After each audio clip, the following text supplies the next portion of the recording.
Good afternoon and welcome to Warrior Park for Lakoseljac Cup semi-final action.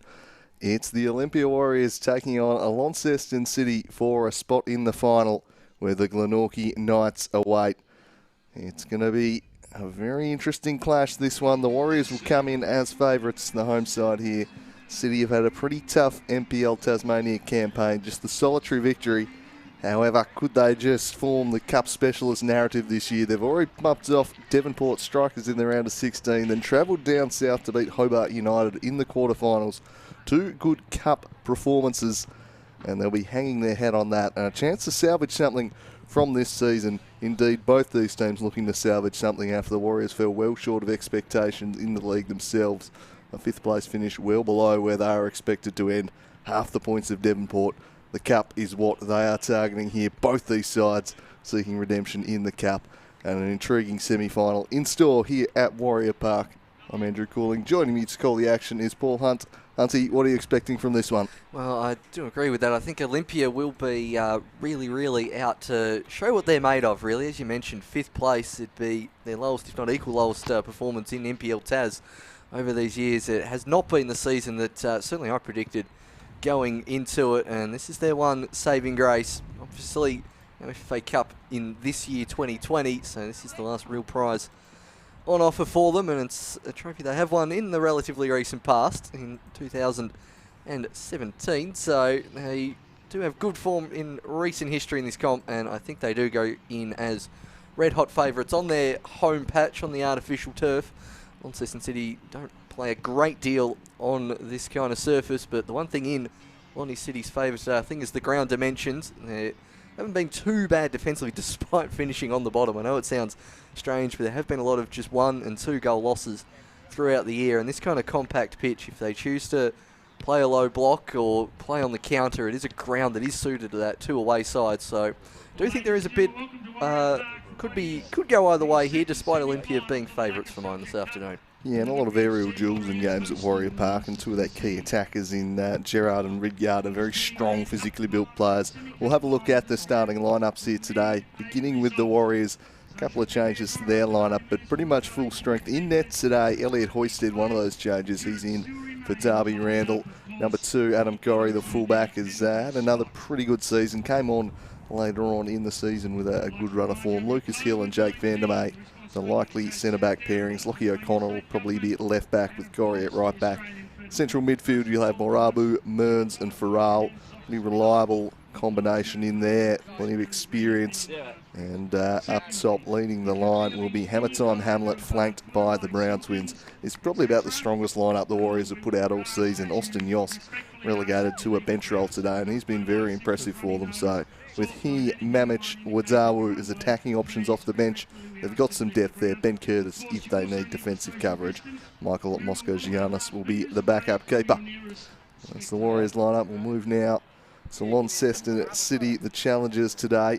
And Lockie Clark in net, really promising a young keeper. Looking forward to seeing what he can do. Matthew O and Lindsay Millington, the staples of that defensive unit. A couple of young players in Will Fleming and Nicholas Thorne getting their chance. They've been very consistent starters in this team in the back half of the year. The two Englishmen, perhaps the key to this side, in Samuel Ridgard and Rob Gerard. Two match winners there. Ridgard's had a really good year. He's been a bit of a shining light in attack. Then two staples of the past few years in Jared Linger and Noel Meese. For so long were really the ones carrying this side. Meese has had a pretty quiet year this season, so we'll see if he can really make his mark today. He's a wonderfully talented frontman. Charlie Dyer's had another good year, represented Tassie last year, has really come on in the last couple of years. And the live wire, Yassin Mohammadi, anything can happen when he gets on the ball. There's plenty of attacking talent out there, so Olympia will need to be careful. This is a much better side than their league form and results would suggest. They've just struggled to convert chances at times. On the bench, Josh Buller, James Hawes, Mason Gardner. Some youth there if they want to bring on a substitute. Daniel Smith, a bit more experience, and Daniel Nash, the backup keeper. Pretty windy conditions here, Paul, for this one. Could certainly play a role, I'd have thought.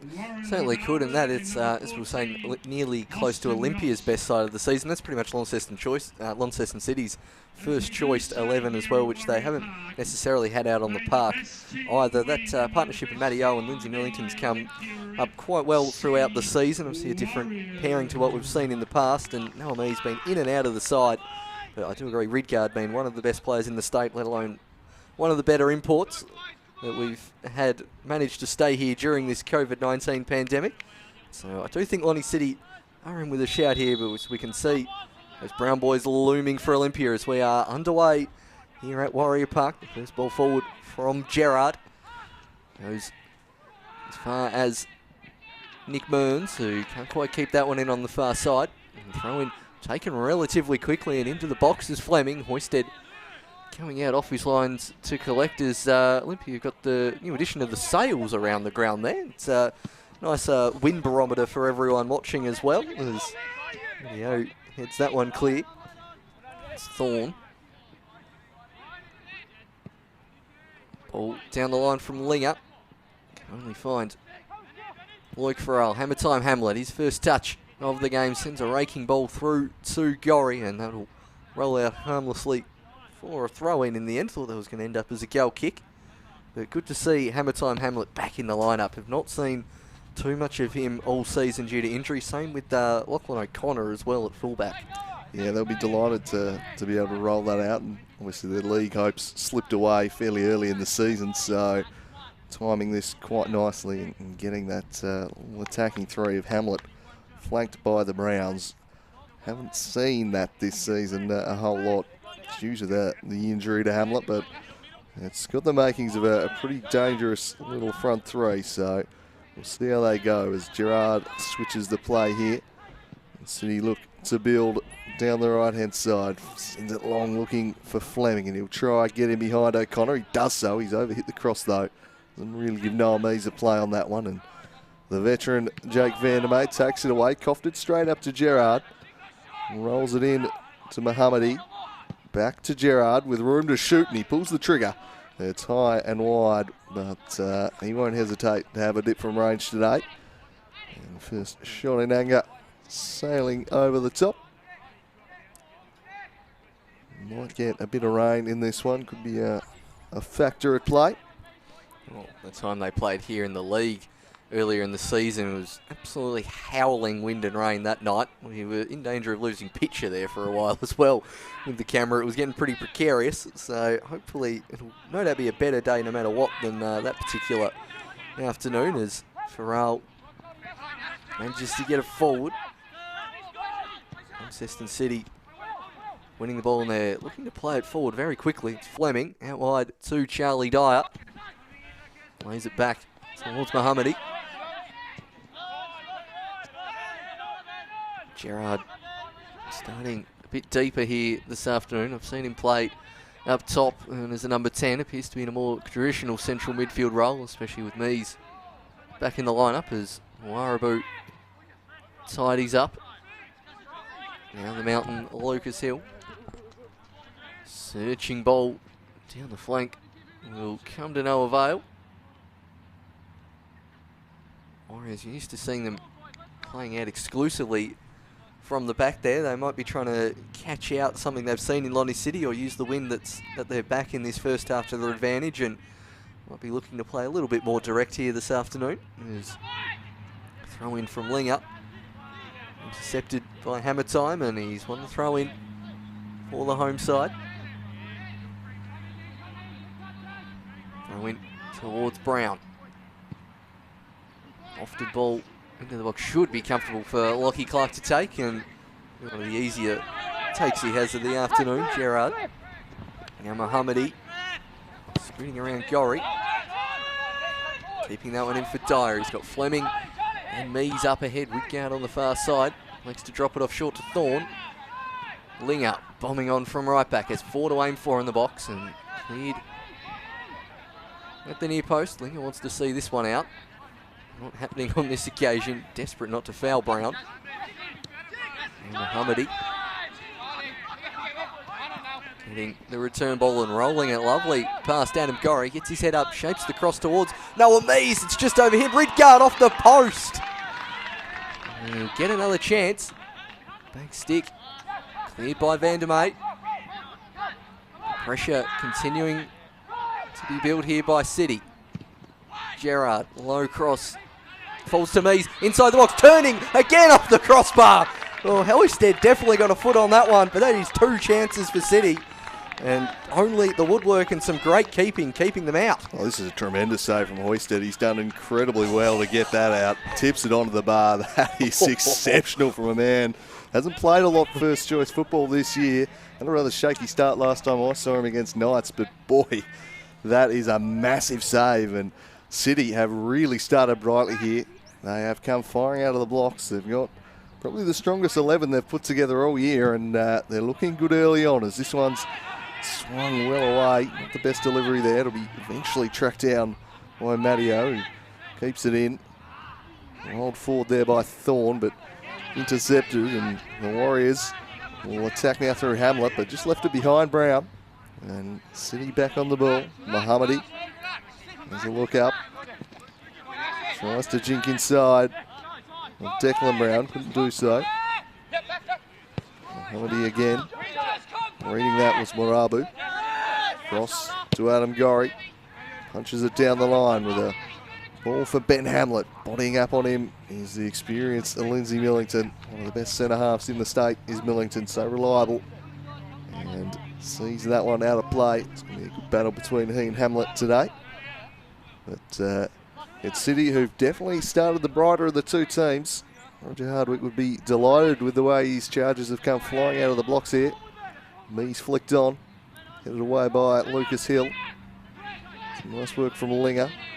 Oh, whacking it forwards, but back the other way. Shouts for handball. Play on the call from Plumeritis, and that one can't quite pick out Hamlet.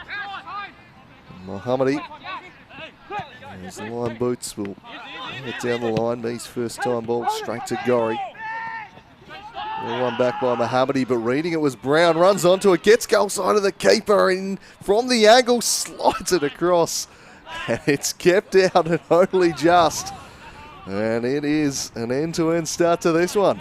Certainly is. Both sides probably should have a goal there. That was great work from Brown, anticipating a soft pass back with Mohammadi's speed to get in there, just doing enough. And then eventually cleared off the line there by Matteo. 3 City players back as we go back to live play. It's at the back post of Vandermeer. Cleared by Mees. Oh, up against Brown. Do well to repel the danger as we now go back to Hoisted. Fleming on the charge down. Good distance on that clearance from Hoisted. Mees losing control of that one as that's a lovely turn from Burns. Gets his head up. He's still going here, Nick Burns, and the shot falls wide in the end. Did great to turn his opposite number 6 in the centre of the park, but the shot falling harmlessly wide in the end. But well, the pre-game talk from myself, this might be a little more defensive contest here. Certainly not coming to fruition in this first 8 minutes. Both sides playing in a similar vein to what we saw in last night's Lakoseljac Cup tie as Lockie Clark showing some great composure there. Getting out of trouble with Hamlet pressing. Here's Gorry now. Offs this one forward. Oh. Clearing only as far as Hamlet, who volleys that one back across the box. It'll roll out for a throw-in, but a good intensity to this first half so far. It's been a bright opening 10 minutes. We had a cracking semi-final yesterday between Knights and South Hobart, and continuing on here today is Jared Linger. Carries it down the line, sends it looking towards Fleming. Couldn't quite pick the run of Ridgard. Moons forward. Rolls it across for Vandermeer. Looks up and launches the diagonal. One broken up, but Warriors continuing the attack. Ridgard carrying it in to Brown there. And It's going to be a throw in and an advanced spot here for the Warriors. But looking to get a foothold in this one here, the Warriors, after a couple of good chances for City. Hoisted coming up big at the other end of the park on a couple of occasions. Here's Nick Farrell trying to work his way through here and then just diving on it. Didn't get there. Brown's volley blocked away. Hamlet turning on it. Hamlet gets his shot and Hamlet puts it wide of the post. Oh boy. Now it's Olympia with the good chances. Clark saw after this one. Just flung himself forwards at the ball. Colliding nastily there. Brown's first effort was well blocked away. Millington and then Hamlet just couldn't pick out the far corner. It's a pretty good chance there for Hammer Tom. He normally puts them away. He's very good on the turn and shot and quick reflex related shots. Here's Hammer Time Hamlet. There's a little miscommunication there from the Lonnie City defence. Clark out bravely at the feet of the opposing player. You would have thought Hammer Time would have hit the back of the net there as Lockie Clark hasn't done a great deal of moving in the last 30 seconds or so. Hopefully he's all right to continue. Used 3 different goalkeepers in the NPL. It has so far this year of Lonnie City. And some concern over their first choice keeper in Lockie Clark.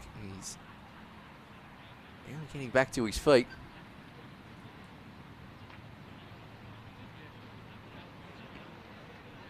Physio just checking the head and neck area there for the moment. Yeah, you definitely sold Hoisted short on that earlier chance, Paul. Just look at the replay. That's a cracking save, not the post at the back stick. Just double check that one, have a look back there. And I've been waiting as well. Yeah. We get a replay of the first chance earlier on that was at the back post. Hoisted's come up huge with a big stop there. It was that fast. Yeah, he's done well. 2 big saves from Hoisted early on. Absolutely. And then a missed chance at the other end from Hamlet. So somehow it's 0-0, but have a look at this keeping from Elliot Hoisted. He really comes up with the goods here. Bang. Gets the arm up. That was hit. Came so solidly back, you'd just think it's had to come off some form of solid structure, but I guess Hoisted has just turned up as a great solid structure there in goals. Yeah, it was absolutely blasted home, and then the second one was arguably even better with the foot. That foot save. Exceptional work. So, from the keeper. I'm not sure if it was a Derby Randall unavailable today. I'm assuming it is, given he's not on the bench, but should they make the final, he might be unlikely to get his spot back in goals if Hoisted is setting that kind of a standard early on. At City, they've been a bit snake-bitten this year with their attacking play, City. We've said a number of times they're much better than their record indicates. And that's been a part of their problem, actually taking chances. They get 2 pretty good shots on target and don't get a goal for it. We saw yesterday with Knights scoring too early in the semi and putting their opponents on the back foot. Would have been interesting if City had managed to get one of those early goals in. Just really ramp up the pressure on the home side. And the favourites in this one is Brown's ball towards the back stick. He'll get another chance. Will Brown tallies that one, but it should be out for a corner. Took a deflection on its way through. The Warriors now looking dangerous at the other end. Lucky not to be down, and since then, perhaps the City have been fortunate not to concede some good defending there, getting bodies in the way, but the Brown twins starting to loom over this one. Pretty rare that you manage to keep those 2 off the score sheet there. Dynamic duo down the flanks. Gorry swings it back post, had 2 players there, neither of them really caught it though, and it might open up a chance on the counter-attack here for City, but that was well shut down. Doing the defensive duties on that occasion was Callum Brown. City looked to break away. But, a really good pace and intensity about this first 15 minutes. Quite often semis and finals are really cagey affairs, but not the case last night, nor here today. Now Will Fleming bobbing up on the right. He cuts it back. Lucas Hill should be able to see it away. Worked it to Farrell. Now Mearns. Mearns hits down the line, pinball's in the air and then headed forward. Hamlet's got him behind here. Can he control it? The flag's gone up. Slightly harsh, I'd have thought, but Linesman in a better spot than us, that's for sure. But relieving there is the linesman. It's Hamlet. That's what Hamlet does best, just runs off the shoulder and behind. I think Millington knew that and took 2 steps up. He was hoping the players and his teammates on his blind side were doing likewise, and the assistant referee agreeing. So Millington not afraid to play the offside trap. With the dangerous and pacey Hamlet around. And he got that one forward towards Ridgard and nearly falls towards Fleming. Mwarabu playing a little bit of a deeper role here this afternoon is Gorry. In possession, but Mwarabu winning it back for his side. Brown dispossessed by O, and that one's eventually cleared. Mees doing his defensive duties well as Mohammadi starting off this season as a winger and moved towards fullback in this latter half of the season as Fleming now gets into the 18-yard box, has Dyer to his right. Hill doing well, using his height and weight advantage there, the Mountain. Oh, gives it away towards Brown. There's plenty of blue shirts forward here. Can they stay onside? It's Brown. He has the shot, but he could not get back onside. Matty O keeping up, and Brown did look offside the whole way there. Yeah, he'd certainly peeled off in a lot of space there. The City defence again springing the trap as the Browns look to combine. This end-to-end affair continues, and animated discussion taking place out there as to whether it was offside or not. As O sends it down the line. He's Thorne. Turns back the other way, away from Declan Brown. Now, Hamlet looking to pounce, but wisely opts to just knock it back to his keeper. Fullback today, Yassin Mohammadi. Attack-minded fullback as he rolls this one forward for Mees. Inside for Dyer. Picked off it by Mearns. Mees came through though. Gave it to Thorne. Brown dispossessed him. And played a 1-2 with Mearns, but the 2 was no good. Coughing it straight up to Linger. Browns combine once more. Yeah, charging through his Declan, and he rather gets cut down there. And that'll be a free kick in a reasonably promising position here. Chance perhaps to test Lockie Clark for the Warriors. Certainly think it's Nick Mearns' territory. Might just be 2 to 3 yards further out than he would like, but I don't think that is going to stop him from having an early sighter from the set piece. Plenty of tall timber moving forward as well. Should he go the short option? Although the tallest of those players, Lucas Hill, not eventually making his way into the 18-yard box. Actually going to be Gorry over the dead ball. Gorry lofts this one towards the back sticker, right down the throat of Lockie Clark, and he rolls it out towards Gerard, immediately getting his head up. And a searching ball towards the far side. Farrell picking that one up. Intercepted by, Gerard wanting the ball again. Plenty of play coming down this left-hand side of Lonnie City to start with as Mohammadi's ball well over hit and hoisted comfortably off his line to collect. Rolls it out towards Gorry. Mwarabu allowed to turn and face forward as he lays it back towards O'Connor. Farrell implored to turn, but elects to play back to his fullback. Now Mearns.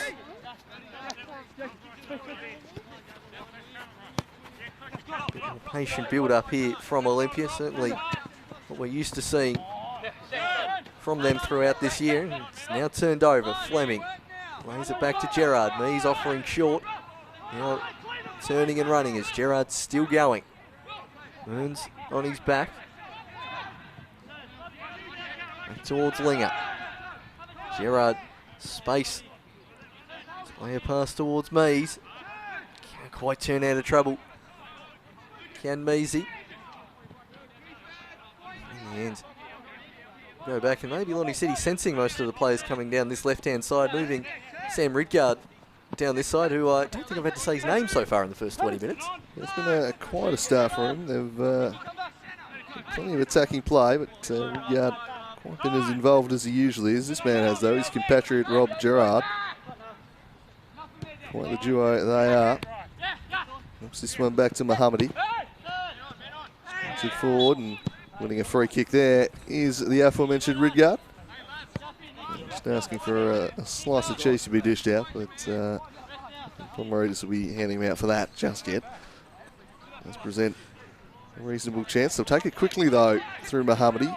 Ridgard just peeled off into space and now looks to dip inside onto his right foot. There are plenty of bodies in the shooting lane though. Back to Millington. Now Mohammadi. Gerard. Bends it to the back post. Nobody there though for Rob Gerard, and one's going to roll out a play for the goal kick. So 20 minutes gone. Scoreless here at Warrior Park, but not through a lack of chances. Certainly not. It's been the two keepers, in particular Elliot Hoysted, keeping this game at 0-0. Clark seems to have recovered from that knock he sustained diving at the feet. The Warriors, as here he is coming well out of his box, knocking that one into Olympia Warriors bench. Yost getting a touch there to give it to O'Connor. Mees not quite preventing the pass as Moons tries to turn out of trouble. It's O'Connor. Turned it over. Now Mees. A great deal of room to work with there on the halfway line. There's Linger. Takes the throw. Horn beaten out in the air there as Brown nods that one forward for Gorry to run into. Hamlet making a typical near post run. That one's taken a deflection and Clark just doing enough. Hamlet judged to have fouled him in the process. That one just dipping under the crossbar there. Yeah, awkward one, that one. Deflected in towards the near post. Really tough one for the keeper, and Hamlet does just tunnel him there, so correct decision it made by the referee. Thorne, heavy touch in a dangerous area that. Couldn't keep his balance though. Brown, that was a dangerous moment there. Thorne, heart and mouth stuff there for the City faithful. Not the area of the pitch you want to be taking a heavy touch, as this one can't quite find Mees. It's going to be brought back for a foul after the ball had been played forward though. Taken by Gerard Linger. Gerard, really everything running through Rob Gerard here at the moment. Heartbeat of this engine room at the moment. Yasin Mohammadi rolls it in for big Noah Mees. Lovely ball that. Mohammadi had made an intelligent run. It was well shut down by Van der May. Good tackle to make. Mees. It's back on it. It's again to his left, and well and truly alert to that was Brown. Just whips it away from him, and he's even managed to win the throw in for his side there, so he's done really well as Declan Brown. The offers short here. Van der May just tries to clear the area. Quickly charged down by Ridgard. Don't necessarily want Declan Brown in that position. Obviously more than willing to do his part in the defensive work, but you really want him facing forward, running at the defence, as Hamlet uses his body well and eventually gets the ball through to Brown. Now Brown running through the middle. Millington getting a crucial toe in. Gorry really has Declan Brown ahead of him, so goes back to Van der May. O'Connor switching the play up are the Warriors. Burns doesn't quite get the 1-2 with Farrell and Lonnie City, and that is a handy falcon from Linger on Brown. That one's scowling Brown around a bit. There's Hamlet on the ball and towards Declan Brown. Vandermeer sneaking further forward from centre back. Gorry's cross coming in. Cleared by City. Fleming doing some good work, and Mees will be a willing chase. Marabu getting enough on that header. And Olympia allowed to reset. You can tell that one stunned Callum Brown because it was in the attacking third and he just stayed off to the side and didn't get involved at all. Most goal scorers would be just, yeah, I'm right, fling myself back into the fray here. There's a chance of a goal. But really did seem to stun him there, unfortunately, for the Warriors. I hope that he can recover from that one. Such a key man for his side is Callum Brown. It's going to be Mees to take it and just lob it back to the Warriors there. Brown was getting checked out as O'Connor finds Morabu driving through the middle of Warrior Park. Slightly heavy touch from Hamlet. Hill with a big up and under. Now Gorry and Ridyard will compete. The City captain.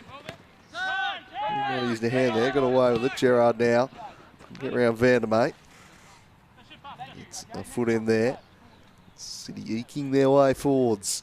We've gone past halfway in the first half. Pretty good start to this one in terms of the action, and both teams looking to attack each other. Well, one back by Hamlet, working hard both ways. He's the front man as that one's cut out. And to the sideline it goes. And mentioned the weather wreaking a little havoc with our streams from Warrior Park. Last time these sides met. Not loving it here today. It's overcast conditions as the Warriors look to build down the left, and that will be a free kick played to Loic Farrell. Another unnecessary challenge, that one. Really going into a threatening. Certainly not in a promising position for the Warriors. I think Moons will be the more likely target for this delivery after Gorry's first attempt. Did enjoy the acting performance of Stratos Plomaridis as well, trying to get out of the way, looking like some kind of pantomime villain, saying, I'm innocent, I'm innocent. It will be Gorry to take. Gorry goes into the 6-yard box, but again, right into the chest of the Lonnie City keeper. Again, they roll it out to Gerard. Nonchalantly knocks it forward to his countryman in Ridgard. Has two players forward, one of whom is Mees, and good tracking back there from Gorry. Now, Declan Brown. Warriors can keep possession. Work their way out from the back corner, and now they set through Gorry in a foot race with Mohammadi. It's Gorry coming towards the near post, and it's just managed to miss Brown. Moons might get there in the end. It'll be cleared out of play from Charlie Dyer. It's the first time we've really seen Gorry get in plenty of space. We've seen him make those runs down the right flank, but finally got in behind the defences. Brown's touch, it'll fall to him. Hits it on the volley, but that's gone well wide. Looks good off the boot there from Brown. Snapshot from the top of the box. It sat nicely for him, but just cut under this one and sprays it a little bit wide. Plenty of power, but just lacking the direction on that occasion. As the Warriors' threat has grown as this half has worn on. Gerard takes this one away and then wants to have a little dash down the right. Continues his run, Gerard. Fleming will work it to him eventually. He's had more touches than anyone on the pitch so far, Rob Gerard. Really looking to hit his feet every opportunity and get involved.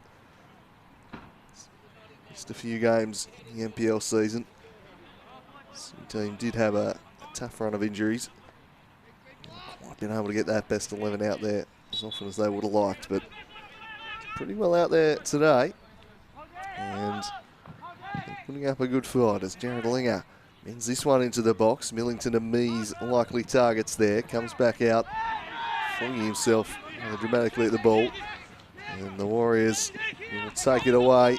And the Browns look to spring the counter. They've combined nicely. Just left it behind him initially though.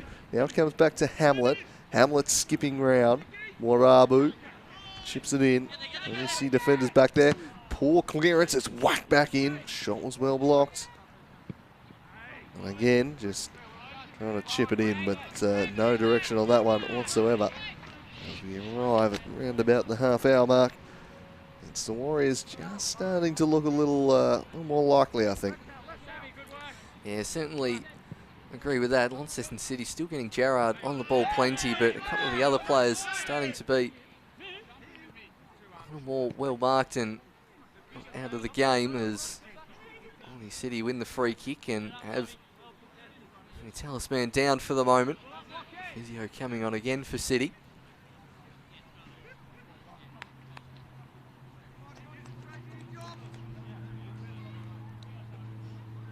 Look at that aerial contest once again. I think just managed to collect the chin of the centre back there, and one stings a bit.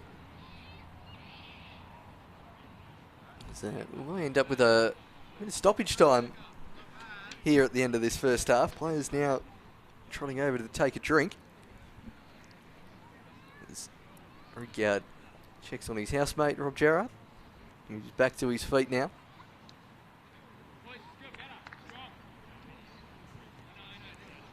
Both sides now taking the opportunity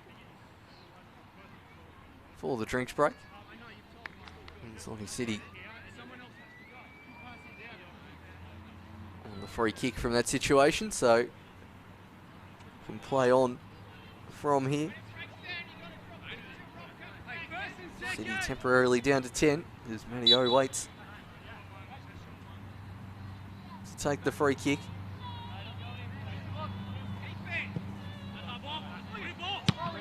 Someone right to the boot of Lucas Hill, who works it back from where it came.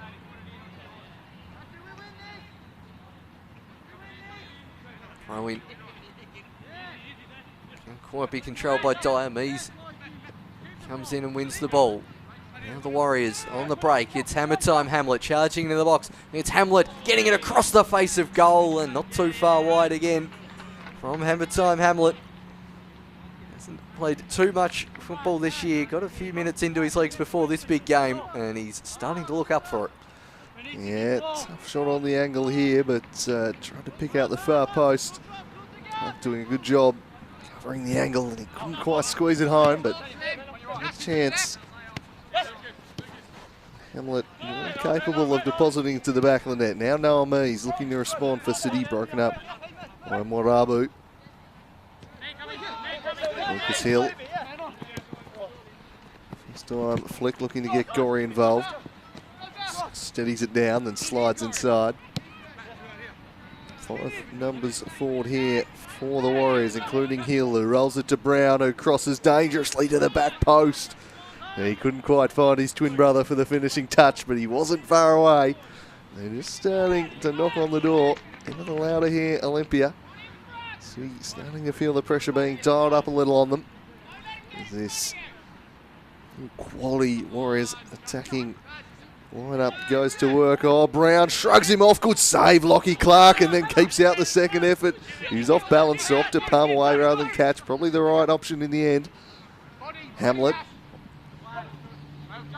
Can't quite get the better of Mohammadi, but he's done well there, Lockie Clark, and certainly when you're off balance, you don't want to risk rolling over the line with it. So safety first, and a good first save from him too.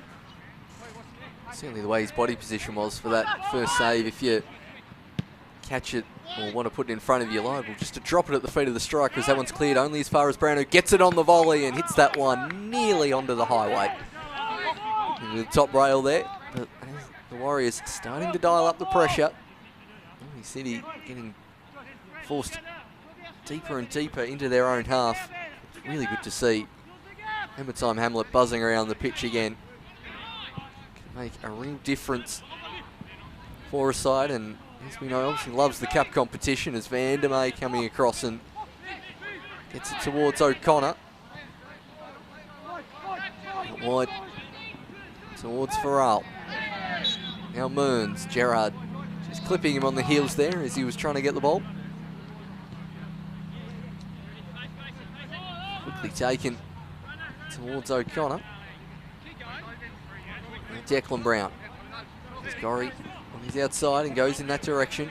Gets the return ball, does Gorry. Oh, gets it through the legs of Mohammadi. Adam Gorry into the box and well blocked again from Lindsay Millington. It's the second time he's had to come across and put his body on the line to save his side. Yeah, nice work here from Gorry. The two Sea players just running into each other, and Mohammadi and Ridgard, yeah, just flinging himself at the ball was the centre back and doing very nicely. Gorry's corner. Clark comes and punches that one away. You get a free kick and going to City as well, but at the moment, I think the two sides, it'll be City looking for the half-time break a little more eagerly than the Warriors. Just a reset. At the moment, the Warriors is just a creeping sense of inevitability about it, although they need to start putting some of these shots on target. I suppose the last one was, if not for Millington, but a little bit wayward with their shooting. It's been about the only knock on them inside the first few minutes of the Warriors. Slightly slow start, but since then, really been on top of this one. Lucky Clark under increasing pressure in the City net. He drives this one looking for Thorne. And they're doing a good job winning the ball back in high up the pitch. Some good challenges. The Warriors attackers doing good defensive work. Here's Fleming down the right against his opposite number, Wairabu. In the throw, Charlie Dyer striding up to take, and it's back for Jared Linger. So they fling bodies forward here. The City, they look to get them in the box. Can Noah Mees turn? He turned only into Nick Mearns. Exactly what Mees wanted to do there. Brown lets it run. Charging forward again is Adam Gorry. That's a lovely ball through for Declan Brown. His touch takes him a little wide though. And in the end tries to win the corner, but Millington kept it in. Clearance went straight to Adam Gorry. Gorry, Farrell, Morabu. And forced backwards here, O'Connor. Hamlet tries to roll it forward. Skewed clearance. Vandermeer bobbing up there in attack now, and he'll keep this one in, Jake Vandermeer. Brown, Gorry. This time they'll clear the area, but a lot of their clearances going straight to Warriors players just outside the box. It's Mees is offside here, which will kill what looked like a promising moment for City. Yeah, certainly, and just the way this last 10 to 15 minutes has gone reminds me a lot of the Women's Statewide Cup semi from yesterday, with Zebras piling on the pressure on Kingborough and holding strong, and you'd think if they get to half-time, can reset, have the coach tell them, do what you're doing earlier in the half and it'll all be good. And then obviously, as you watched yesterday, Kingborough got the soccer bunch in the 48th minute. I think it's might be Launceston City heading in a similar way, just judging on this last 10 to 15 minutes. It was Dyer. Back to Millington.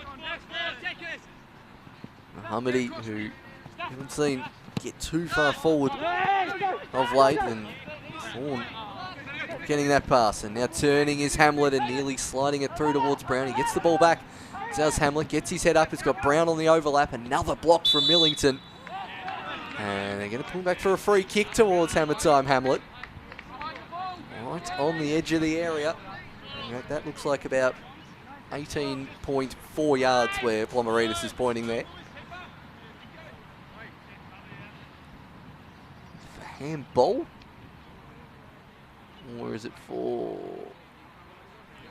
Little push by O. I think Hamlet's made the most of that. That's what it was for.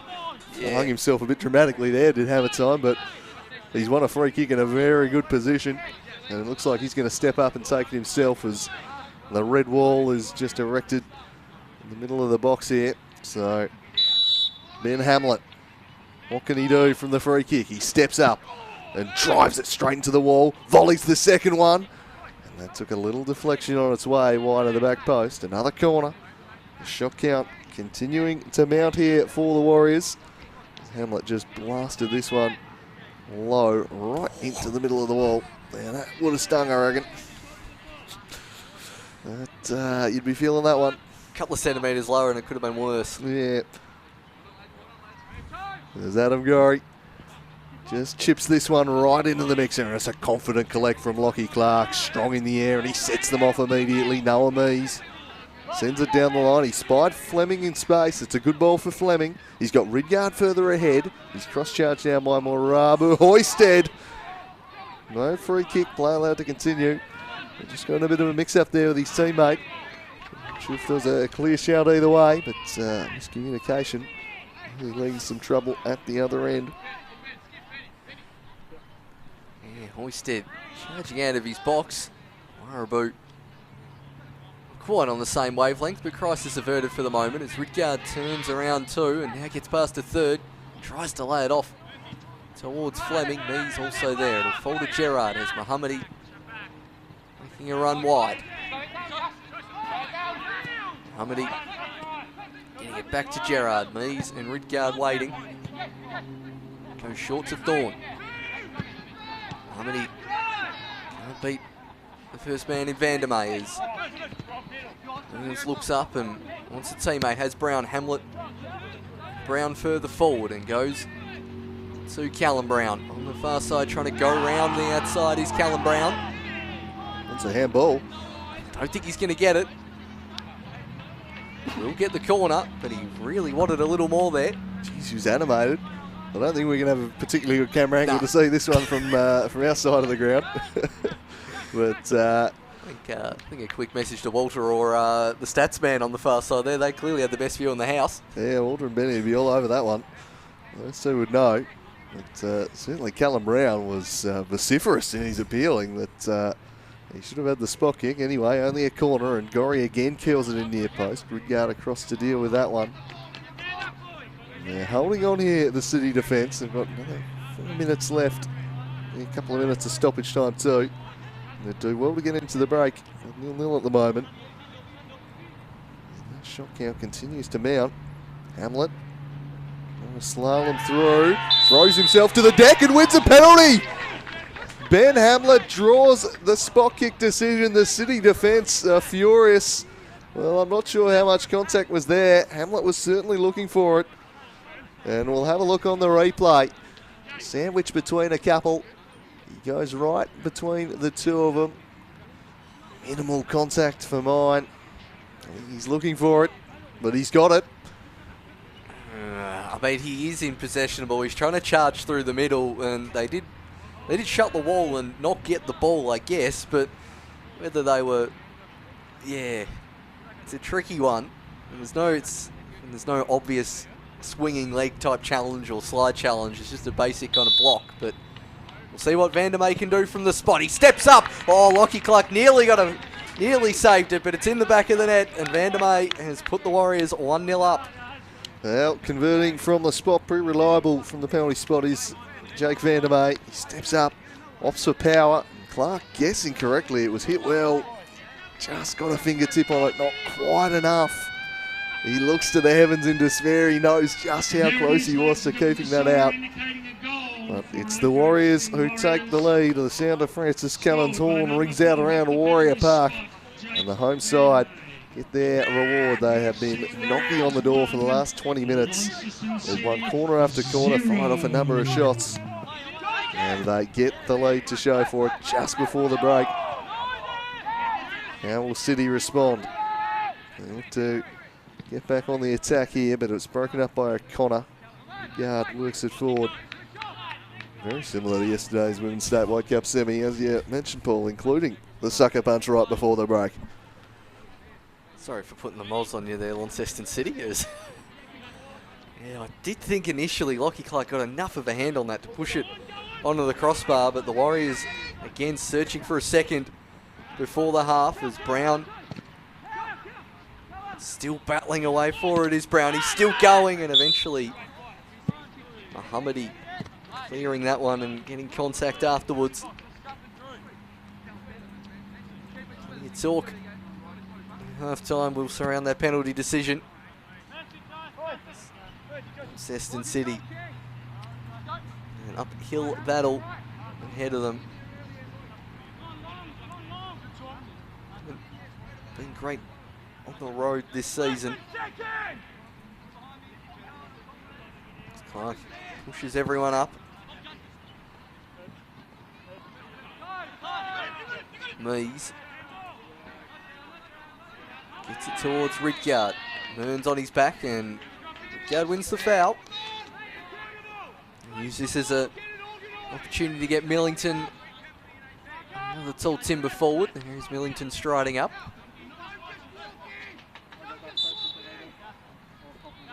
Slinger opts to go short initially. Gets a better angle. Deslinger goes low.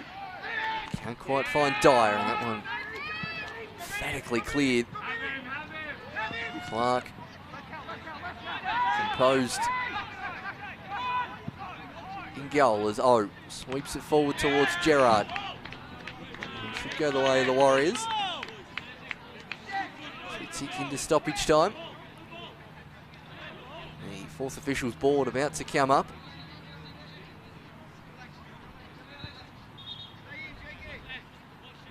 He's imploring him to put it back a bit more. It'll be 3 minutes of stoppage time in the first half, which, whilst a lot for a first half, probably about right.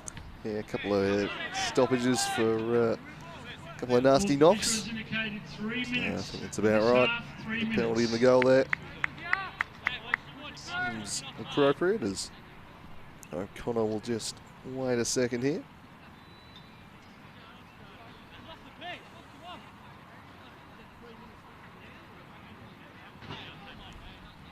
Conversation with the linesman here. He's taking the shoelace up. I'm not overly sure that's a reason to bring the game to a halt, but anyway.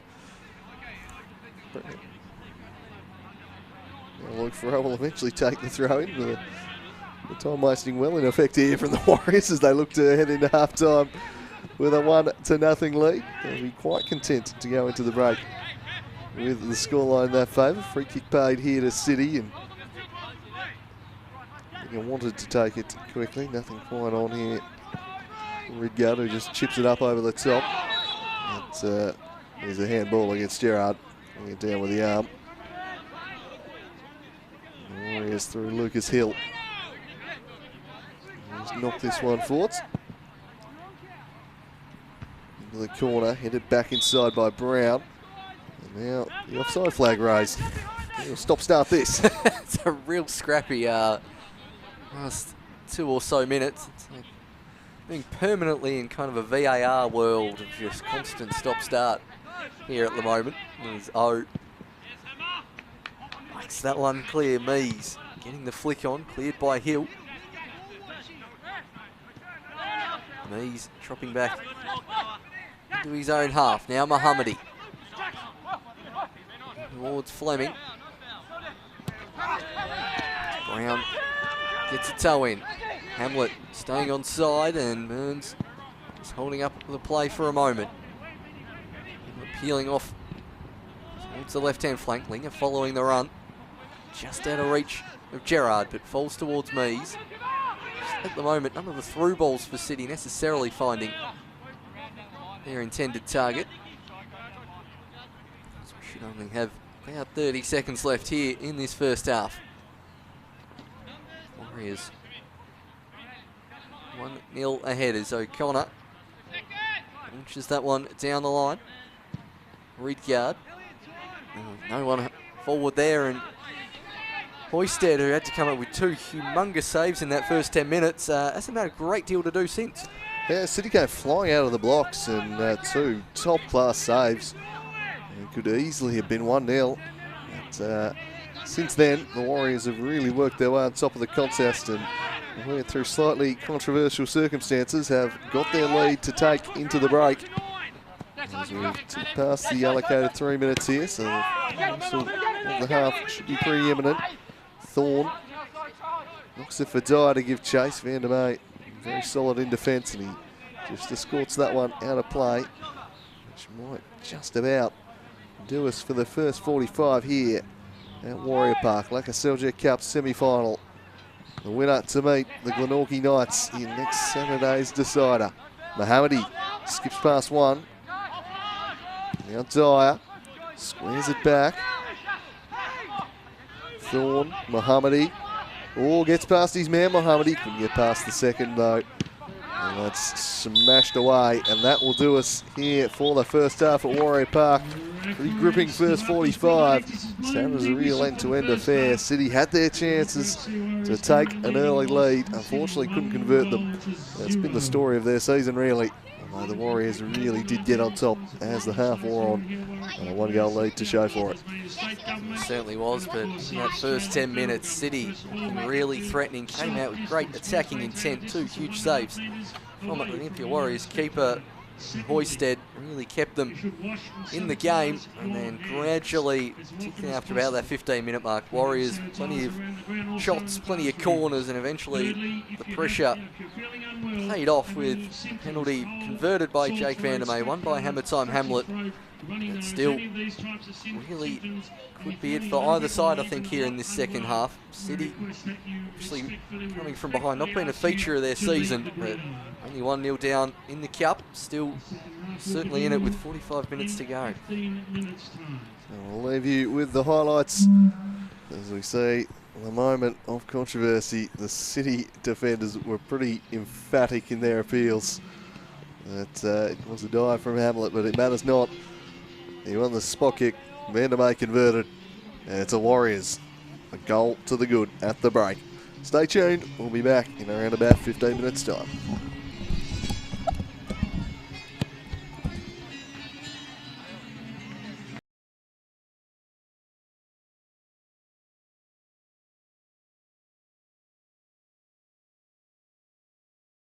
Gets his head up, shapes the cross towards Noah Mees. It's just over him. Ridgard off the post. He'll get another chance. Gerard, low cross. Falls to Mees. Inside the box. Turning again off the crossbar. Oh, Hoysted definitely got a foot on that one, but that is 2 chances. Back by Mohammadi, but reading it was Brown. Runs onto it, gets goal side of the keeper, and from the angle slides it across. And it's kept out and only just. Losing control of that one as that's a lovely turn from Burns. Gets his head up. He's still going here, Nick Burns, and the shot falls wide in the end. A couple of occasions. Here's Nick Farrell trying to work his way through here and then just diving on it. Didn't get there. Brown's volley blocked away. Hamlet turning on it. Hamlet gets his shot and Hamlet puts it wide of the post. Oh boy. Now it's a limp. And the favourites in this one is Brown's ball towards the back stick. He'll get another chance. Will Brown tallies that one, but it should be out for a corner. Took a deflection run into Hamlet, making a typical near post run. That one's taken a deflection, and Clark just doing enough. Hamlet judged to have fouled him in the process. That one just dipping made by the referee. Thorn, heavy touch in a dangerous area. That couldn't keep his balance though. Brown. On the right flank, but finally got in behind the defences. Brown's touch, it'll fall to him. Hits it on the volley, but that's gone well wide. Looks good off the boot. Launceston City still getting Gerard on the ball plenty, but a couple of the other players starting to be a little more well marked and out of the game as is on the break. It's Hammer Time Hamlet charging into the box. It's Hamlet getting it across the face of goal and not too far wide again. From Hammer Time Hamlet. The Warriors attacking lineup goes to work. Oh, Brown shrugs him off. Good save, Lockie Clark, and then keeps out the second effort. He's off balance, off to pump. Direction. Gets the return ball to Gorry. Oh, gets it through the legs of Mohammadi. And Gorry into the box and well blocked again from Lindsay Millington. It's the second time he is Hamlet and nearly sliding it through towards Brown. He gets the ball back. It's Hamlet, gets his head up. He's got Brown on the overlap. Another block from Millington. And they're going to pull back for a free kick towards Hammer Time Hamlet. From the free kick, he steps up and drives it straight into the wall. Volleys the second one. And that took a little deflection on its way wide of the back post. Another corner. It's a good ball for Fleming. He's got Ridgard further ahead. He's cross-charged now by Morabu. Hoysted. No free kick. Play allowed to continue. They're just going a bit. To Callum Brown. On the far side, trying to go around the outside is Callum Brown. It's a handball. Don't think he's going to get it. Hamlet. Slalom through. Throws himself to the deck and wins a penalty. Ben Hamlet draws the spot kick decision. This is a basic on a block, but we'll see what Vandermeer can do from the spot. He steps up. Oh, Lockie Clark nearly saved it, but it's in the back of the net, and Vandermeer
Yeah, good to go when you're up.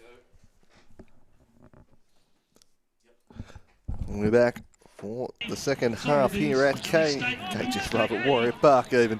And it is the Olympia Warriors leading a goal to nil. Ben Hamlet winning a penalty. Converted by Jake Vandermeer in the shadows of the break. Launceston City with two prime chances to take the lead in the first 10 minutes. Elliot Hoisted coming up huge. Not a whole lot after that. It was all Olympia from that point on. Let's see if they can change the direction of this game in the second half, City, or will it be the Warriors and Knights in the final in a rematch of the 2017 decider? We're off and running. One team may just have 45 minutes left of football this season to play. For the others, a chance at the Cup glory next weekend. A big second half here. And it's Jared Linger taking it away.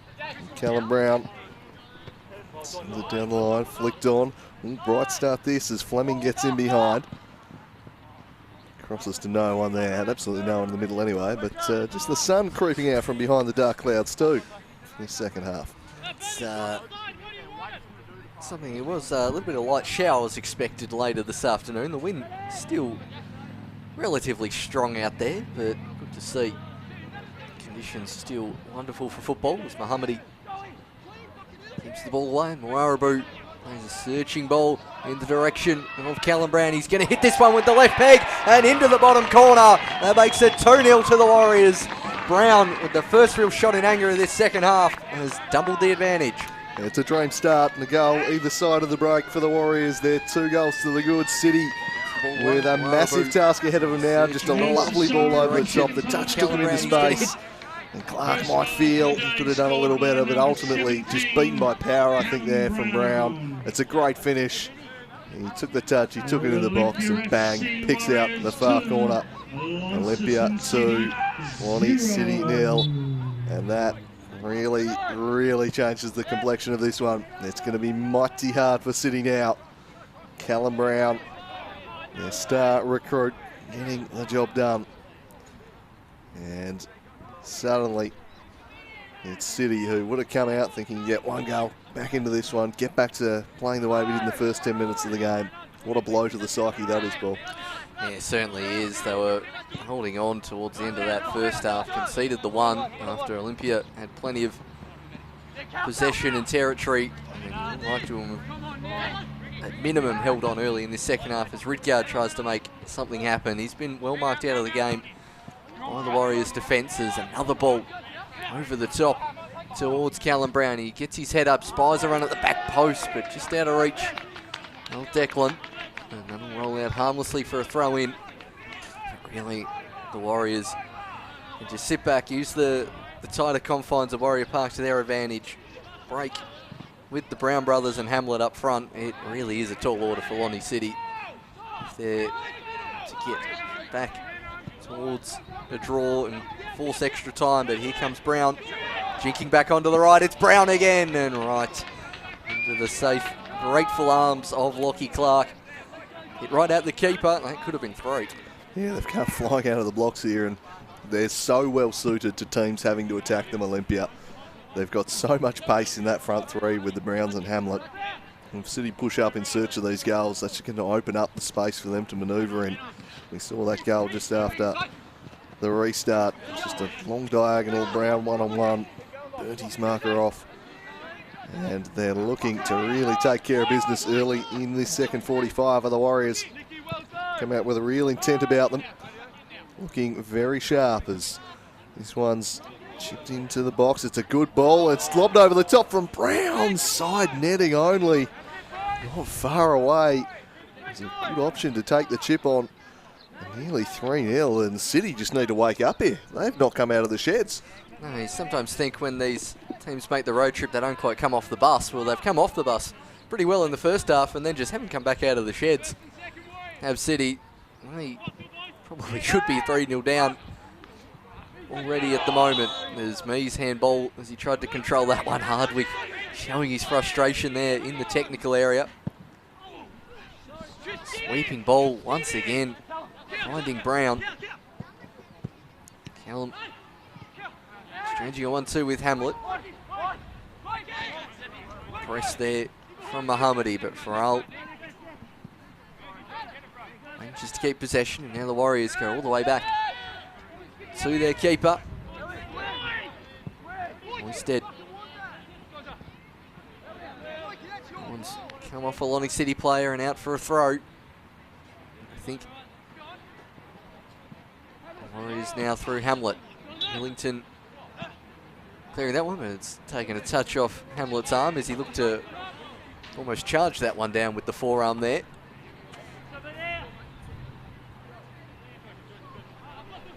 Millington taking that one quickly. Can't quite find Mees. Now O gets another chance. Spraying it out towards the far side. Gerard was a key cog in most of City's attacking play in that first half.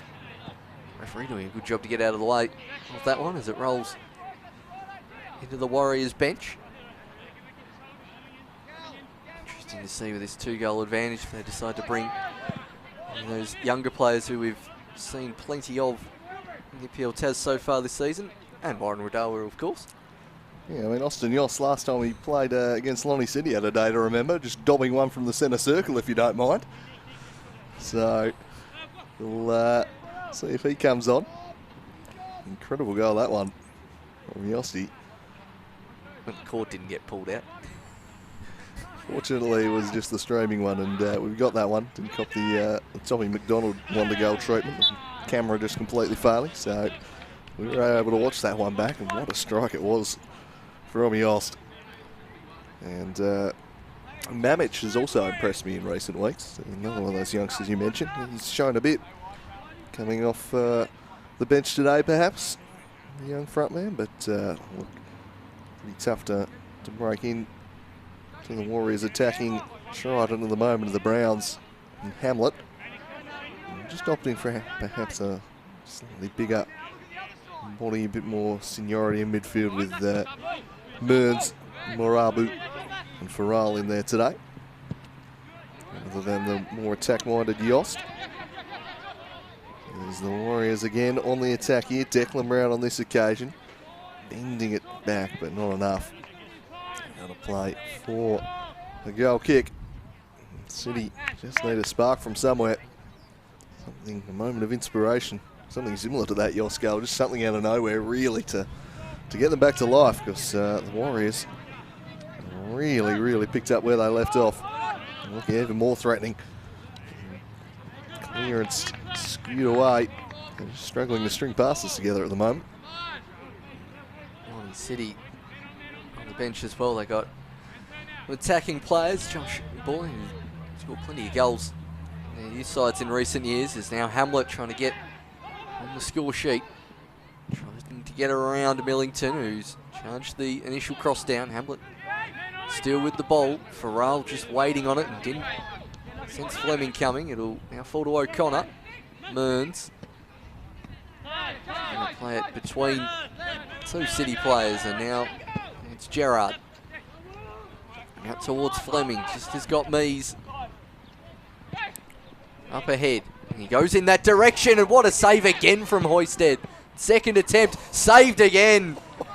Lonnie City only bringing the pressure, but Hoisted standing strong once again. He's having himself a day, Elliot Hoisted. Hasn't been called into action overly frequently, but every time he is, it's to produce a massive stop, and he's just pulled off his third big one of the day. Follow-up hit straight at him, but just getting it done is Hoisted. And City must be frustrated. Oh, deft little turn that from Brown. His shot was charged down though. And City just a little too casual trying to play it out from the back in the end, but they'll get the throw in. As they finally found a way through for the first time really since about the 5th minute mark, creating a good chance. Once again, the wall of Elliot Hoisted was standing in the way of him. So, can they build on that though? It's the first real positive moment in attack they've had this half, and just a warning shot to the Warriors if they thought they'd cruise to the finish line here today. Not so. Still plenty of good players in this City side capable of scoring a goal, as that one not quite kept in by Callum Brown. Rick determined to make a pretty loud appeal towards the assistant referee that one wasn't in, as Linger slipping on Warrior Park surface as Mearns going for the chip. Oh, getting his head to it. It's Gerard. I thought he tripped over the ball there rather than being fouled by the player, but not according to the referee in the middle. Interesting. Let's see what they do from this one. Their two tallest players are both standing on halfway. Gerard towards Mohammadi, trying to get on the ball a bit more. Here's the Englishman. He's now being forced to press Adam Gowrie. Millington keeping that one in play. Oh, turns back and goes towards Lockie Clark. Interesting, putting O under pressure, but he's rolled away from Hamlet nicely. Unfortunately, the ball forward from O, not quite as good as the turn. Closer to the Lonnie City bench. Throw in from Gowrie. It's actually a foul off the play there towards Olympia. It's one way to prevent the player from turning you and running in behind. Just run straight into him. The collision there. So, for a kick. Wide on the right, Adam Gowrie. Expect to bend this one in. French Falcon Luke Farrell also lurking about. Brown wanted to play to him quickly. That's just what they do. And he'll have a run at Dyer here. Did pretty well though, Charlie Dyer. Shut that down. It's always looking to take a man on. Here's Cullen Brown. He'll run the defence. Don't mind the option to just roll it in short. Gowrie now just crafting one forwards. Brown. Jinking inside, combining with Morabu. Oh, well read, Jared Linger. He's seen that move before and he was out to shut it down.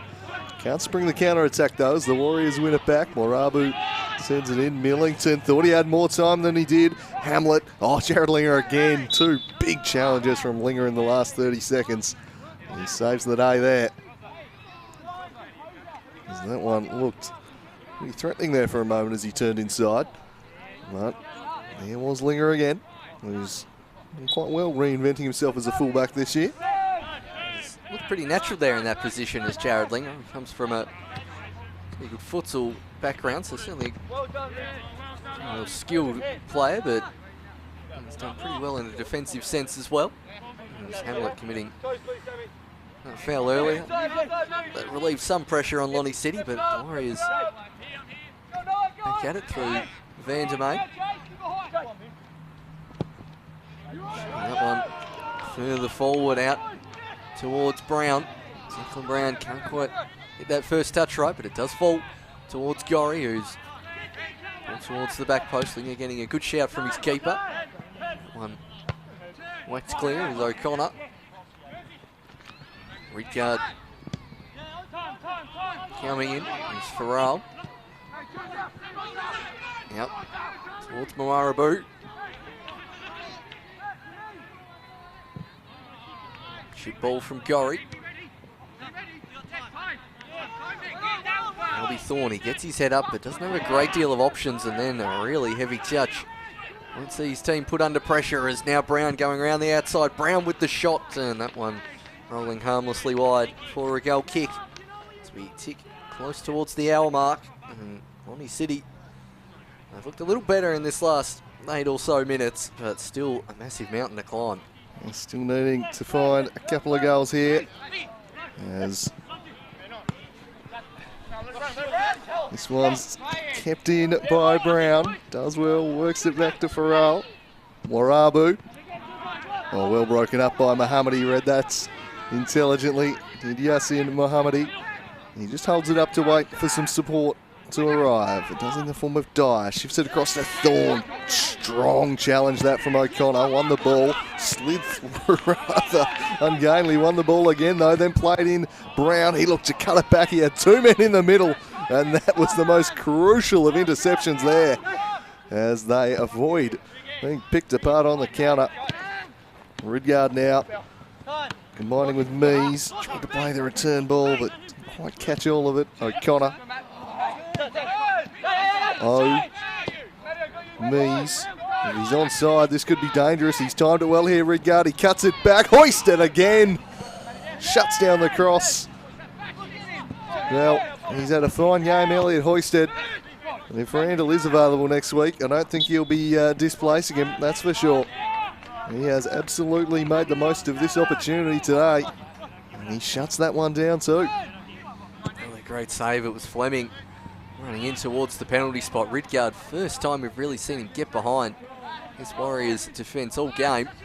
Really made them pay as now Brown getting on that right peg. Marabou on the outside. Gorry waiting as well. All the way back to Farrell. He's looking to keep possession a bit more here as O'Connor tried the chip through ball. Burns has the height advantage, so does Millington, who might fall towards Brown. He gets it on his right peg, hits the byline, trying to cross it back, wants a penalty, gets a penalty. Yassin Mohammadi there committing the offence. As Brown tried to turn back and lay the ball in. It was a pretty easy decision there for Plumeritas, pretty emphatic, pausing straight to the spot. And it will be Van der May again to take the pen. Yeah, he'll step up and try and grab his second of the day. That would surely put this result beyond doubt. Jake Van der May, Warriors skipper, plenty of experience. If he slots this, they'll have more than 1 foot in next week's cup final.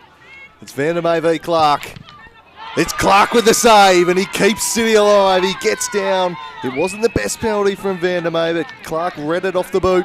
He gets down and makes the big stop. And still clinging to life in this one, a City. That's the Warriors making all the running in it right now. As this one is rolled out for Brown.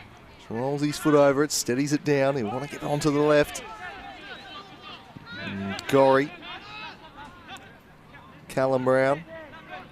Just happy to maintain possession of the Warriors. Mearns. Gorry. Back to Mearns.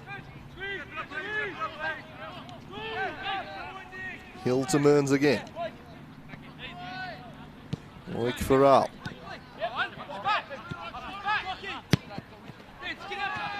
Forward for Van der May, who'd stayed up there ever since the penalty.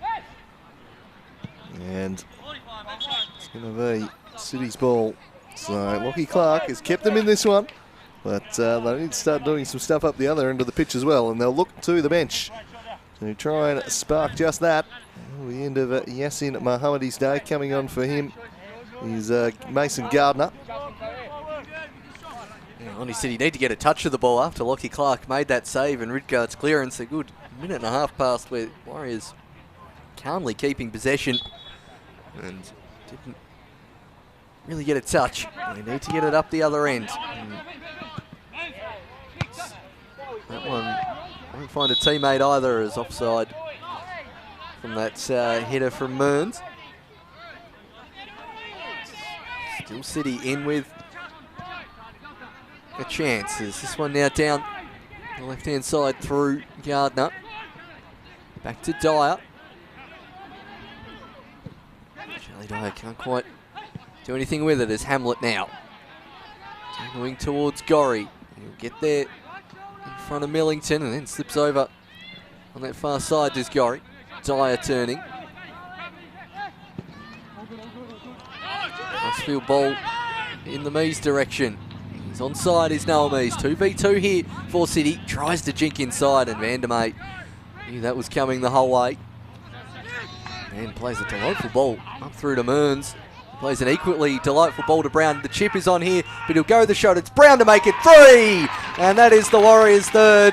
That books their place in the Lakoseljac Cup final next week. A double for Brown, and that is all she wrote. Coast to coast. It started with a great piece of defending from Jake Van der May. He played a great ball to Mearns. Mearns played an even better ball for Brown. And from the angle, he just slides it past Clark. Not much he can do there. Hung out to dry, and Callum Brown hits the back of the nets to make it 3-0 Olympia and surely seal their progression through to next week's decider. It's going to be a rematch of 2017 now. And the Warriors, well, they've not really wavered in this second half. They've come out and And they've just picked up where they left off really in the last half hour of the first half. And surely now, that's the ball game. Yeah, you would think so. There is another substitution being made by Lonnie City on that far side. Hall's coming on, I think. Oh no, it's going to be Olympia, and it's going to be Austin Yost on for Ben Hamlet. It's probably a wise move there, just wrapping Hamlet in cotton wool, ready to run at the Knights' defence most likely next weekend. Austin Yost coming on. Can he repeat his exploits of last time these two sides met? Well, he's done well in charging down. The initial kick-off there from Gerard. Gerard back towards Matteo.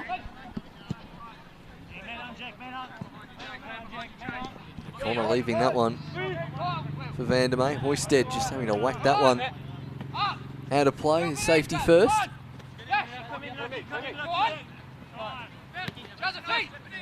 Linger.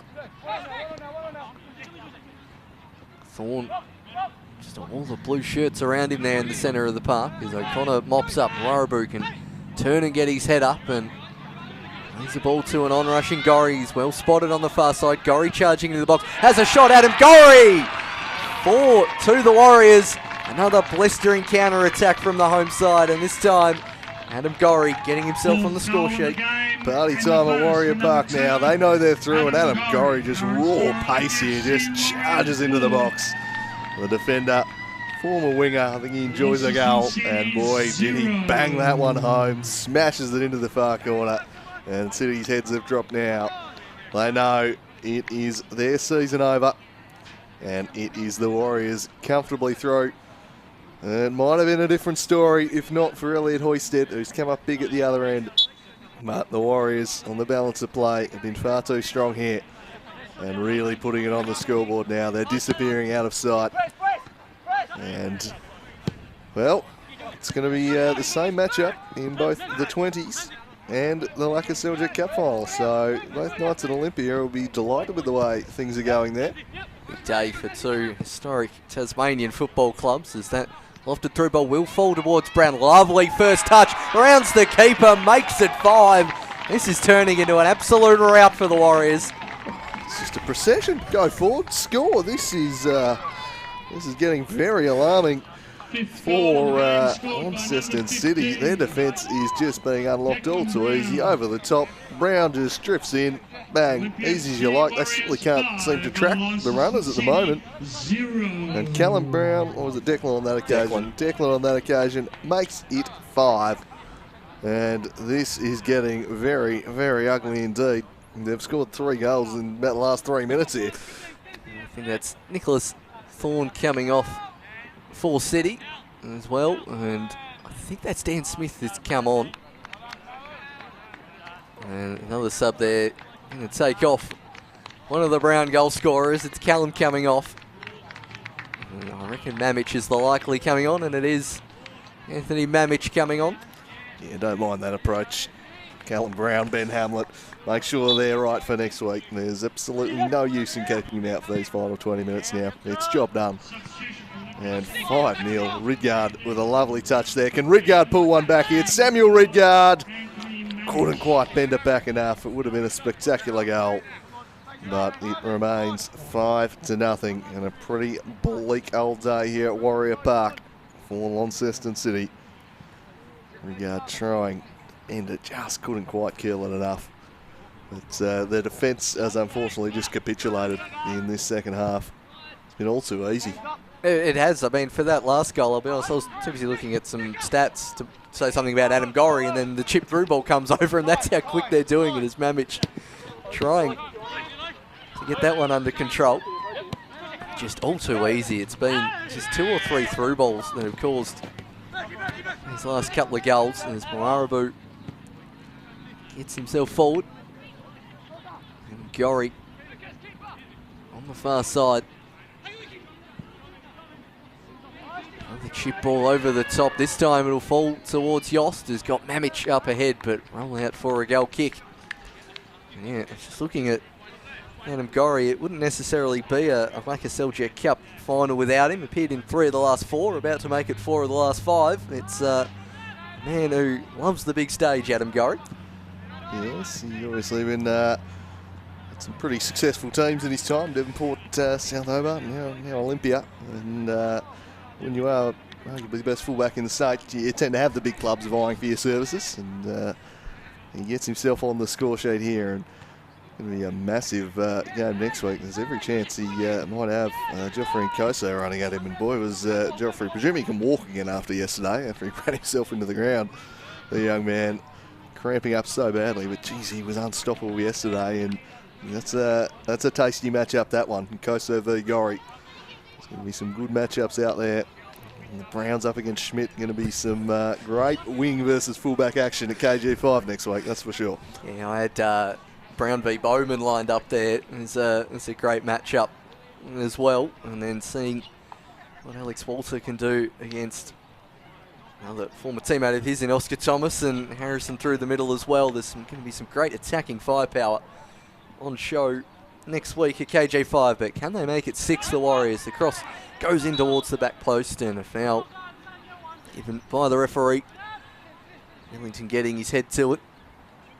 Yeah, for the Warriors, just the 4 players in this lineup here today were in their 2017 side. Lucas Hill, Warren Wadoa, who's on the bench and yet to come on, Mearnsey and Vandermeer. So all the players, as Fleming getting in front of Hoysted. Can he keep that one in play? High bouncing ball. Hill should come across and hit that one clear, and he's actually managed to keep it in as the Mountain. Clearance charged down as Moarabu can't get to that one, and Hoysted coming out and claiming there. Still holding on to a very deserved clean sheet at the moment is Elliot Hoysted. Yeah, it's strange to say in a 5-0, but he has been one of their better players. He's come up with 3 huge saves and another pretty good piece of work there to come flying off his line and deny Fleming. He's been very busy.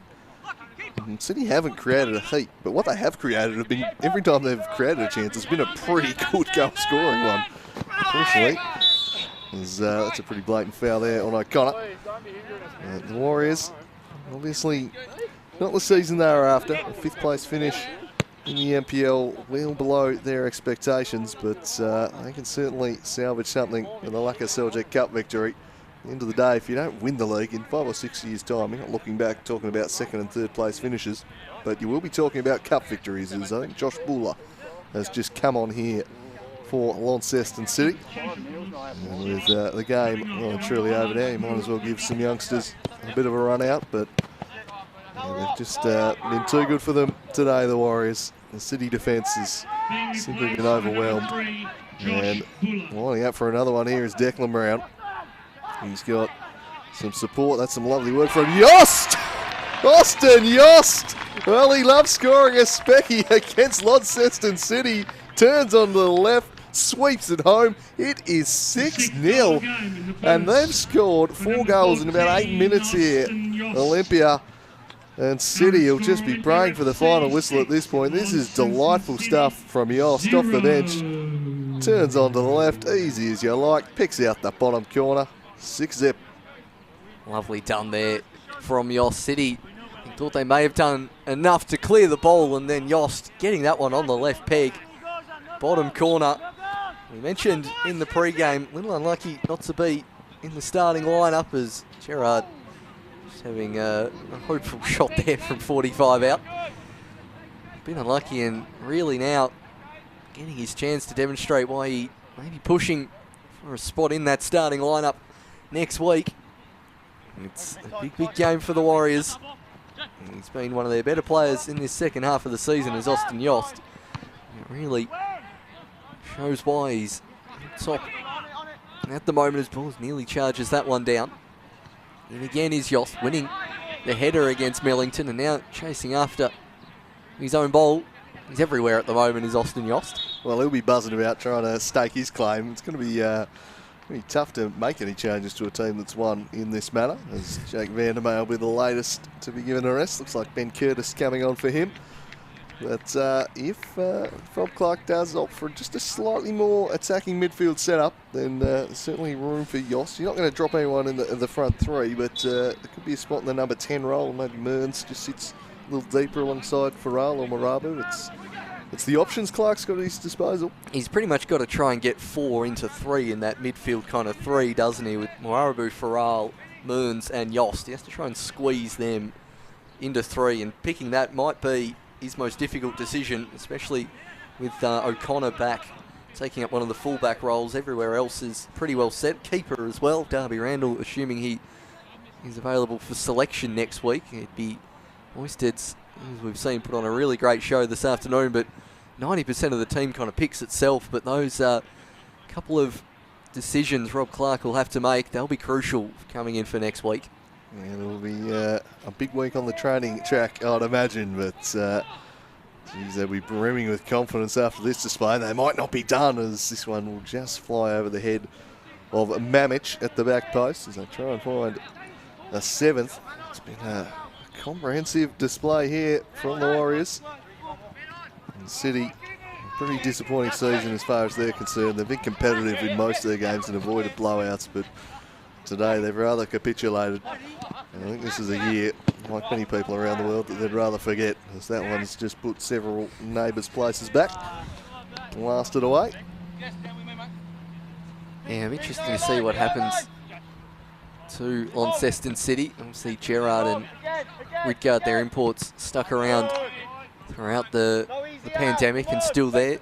Coach Roger Hardwick as well, not a local by trade as well, so we'll see what happens there. They have managed to blood plenty of their younger players. They won the under-18s up north last year undefeated, and a few of those players have progressed into this starting lineup, which has been one of the bright spots for City season. But I do think that inexperience, they've sometimes been found out as the cross comes in towards the back post, and Ridgard flying in and not able to get it as he's pulled up sore after that one as Mees continues to play, chips that one towards the near post. Play continues, now wanting a penalty, and they're going to pull the play up, I think, for the blatantly injured player lying in the 6-yard box in Ridgard.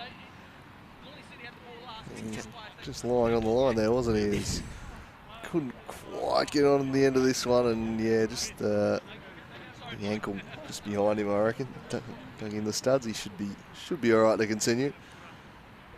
As Hoysted just trying to get the cramps out. But, imagine he'll be fine, but he'll be hoping this will just eat a few more seconds off the clock that won't get added on at the end here at this stage. I think so, and both sides made all 3 subs, I think, so Ridgard will have to be right to continue and continue to stretch that one out now that he's off the field of play. They assume the ball. Find out where the referee will drop the ball from, and it might take a while to get. We've only got about the 1 ball in the vicinity at the moment, with Lucas Hill having bombed one 3 houses over just before. As the premium leather bag model, Lloyd Farrell, waxed that one back clear.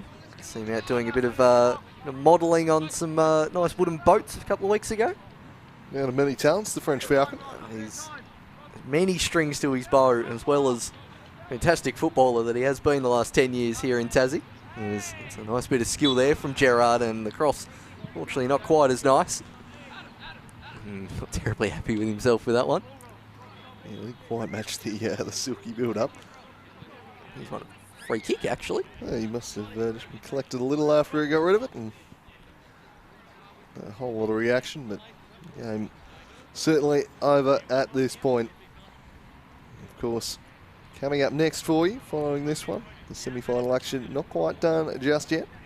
Olympia will be in action against South Hobart in the Women's Statewide Cup Final. We'll see who will play the Claret Zebras in the Women's Statewide Cup Final. As Olympia look to make it all 3 teams in Cup Finals. Could be a huge day for their club as that was just whacked straight into Gorrie for another corner.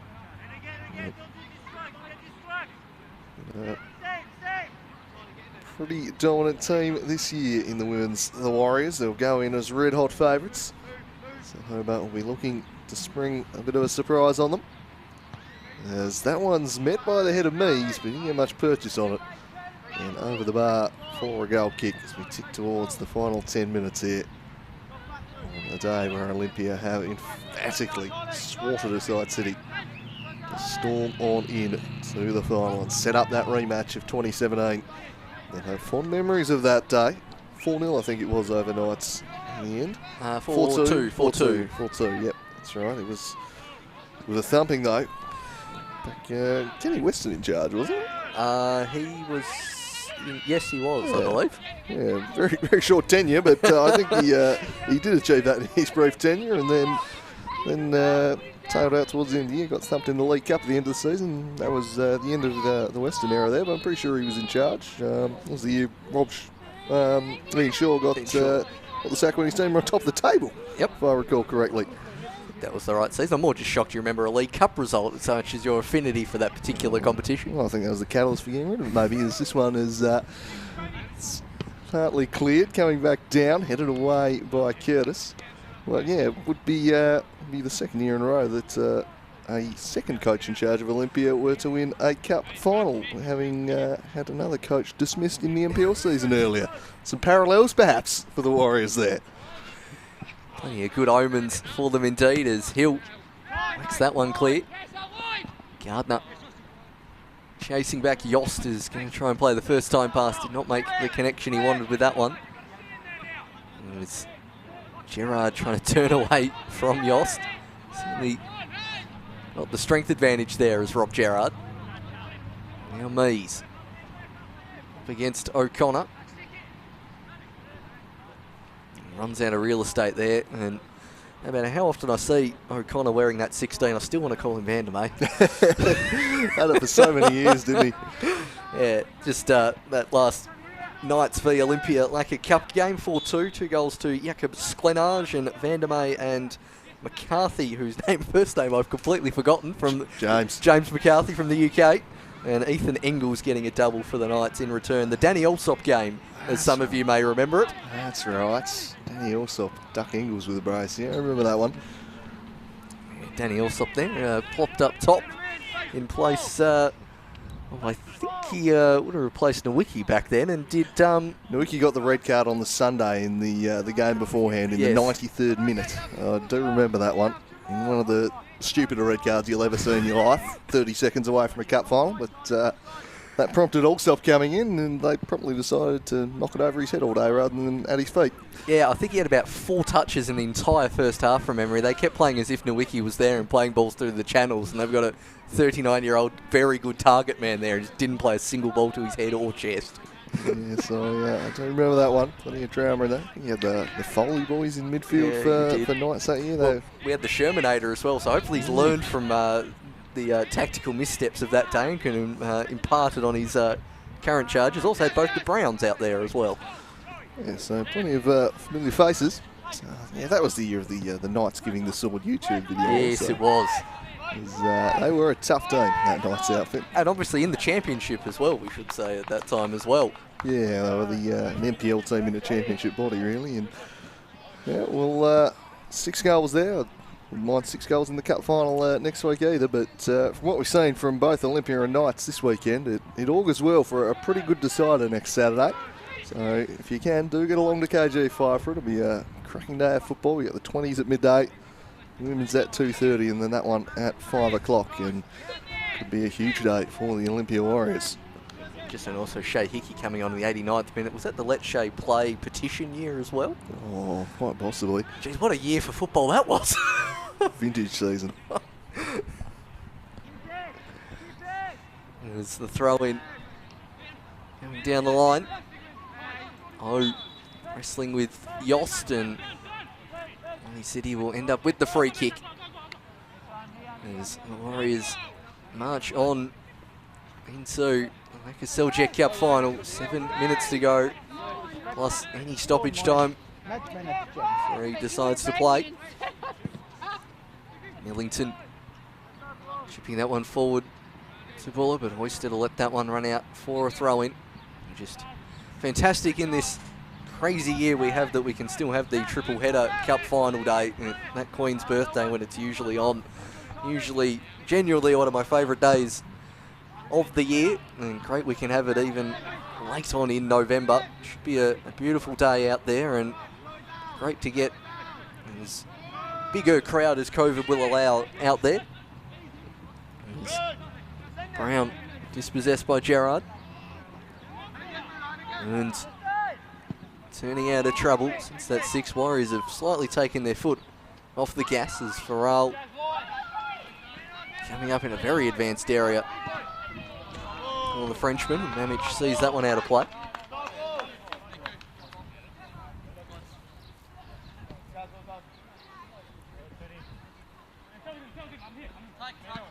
This throw taken short to Smith. Lindsay Millington driving this one along. Flicked on by Buller, couldn't quite find Mees. Won a swag of silverware at under 18 level last season as Mamich trying to get in behind Linger. But he's certainly one of those players to look for in the coming years at City. He's a really exciting prospect. His ball, I expect to see a lot more of him. And that's probably been the, as you mentioned earlier, the one positive they can take away from the year. So they've at least blooded some young players that look to have a bit about them. Thorne, Hawes, Gardner's had his opportunities. So they've got some youngsters coming through, but yeah, they won't be happy with the season, that's for sure. Just the one win in a season that started with such promise, dumping Devonport out of this very tournament. Cross comes in, headed in, there's number 7. And it's Ben Curtis, I think, who's bobbed up here to put a further cherry on top of the cake. It's 7 for the Warriors, and City will just be hoping for these last 4 minutes to go as quickly as possible. Certainly will. It's Gorry's pinpoint cross. Curtis didn't have to move a muscle, really. No one near him. No one within a couple of yards. Almost had to crouch down to get it in the end, did Curtis. And the muted celebration there really signifying in this game, well and truly done for the moment. Warriors 7, probably be the biggest defeat of Lonnie City this year, about the biggest defeat in senior men's football this year as well. I don't remember any cup ties being, there was the 10-0 Lacquer Cup here, but what seems like a decade ago, that particular game. Yeah, the Warriors have been scoring pretty freely in the Lakoseljac Cup this year. They've not been shy about thumping him in. It was it 2-0 in the quarter against Uni, but I think, yeah, 10-1 against Beachside. They're out of 16, so they've had all their home ties, but 19 goals in the 3 games. They've been pretty free scoring. It was back when Jack Ryan was still doing his thing for them. Slightly different look about them now, but City, well, this is not the showing you want in a big cup semi-final. This was their chance to salvage something from the season. It's going to be a very long bus ride back up the highway tonight. I mean, outside of the NPL League table, Warriors season hasn't been, as a club, hasn't been too bad. Obviously, Women's Super League champions, chance to get into the final after this, and then their Southern Championship men's side as Mees crosses that one in and nearly falls towards Buller. Get another go. Will Buller as he gets into the box, gets past one. Does Buller centres it, but Hoisted again. Coming up strong, determined to keep that clean sheet that he deserves this afternoon is Hoisted. But obviously a game on Monday night against Newtown and then a title decider Friday night in the Southern Championship. So a big few days for the Olympia FC Warriors club. Yeah, I mean, that's basically a final within itself on the Friday night. So they've kind of got 4 cup finals in a 24-hour period.